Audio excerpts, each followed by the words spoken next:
Well, hello, ladies and gentlemen.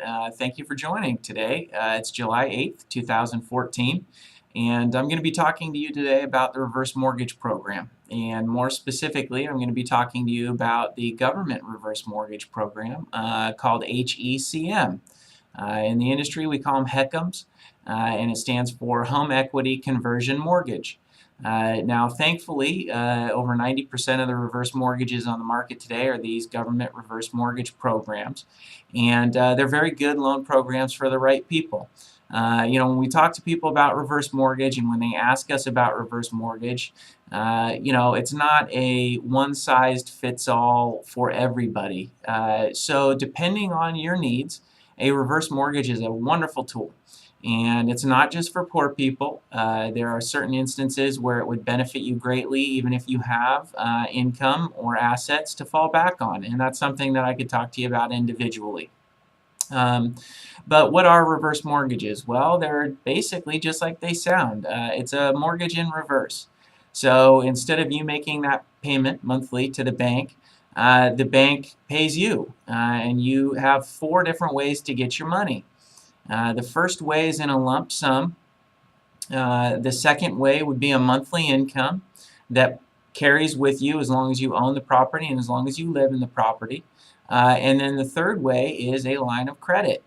And the line of credit is a fantastic portion of the loan, and I'll get into that in a subsequent episode.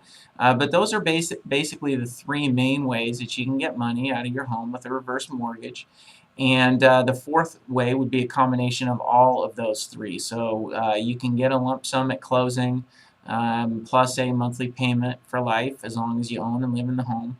And you can also couple that with a line of credit. Now, how much money you get depends on your age and the value of the property. And of course, it's subject to FHA maximums. But that's just a little primer for you to get an idea of, what is a reverse mortgage.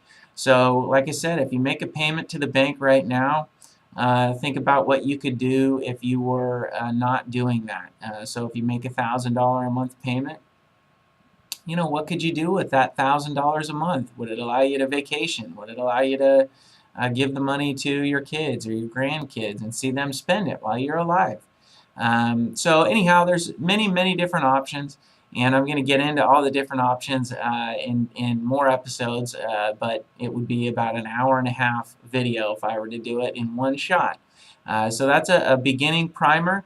And in the next episode, we'll talk about the benefits of the FHA reverse mortgage and why it's such a safe, comfortable loan program, and the specific rules and safeguards that have been put in place by the government to protect seniors. So thanks for tuning in, and I hope you got a little bit of information, and we look forward to seeing you next time. Thanks.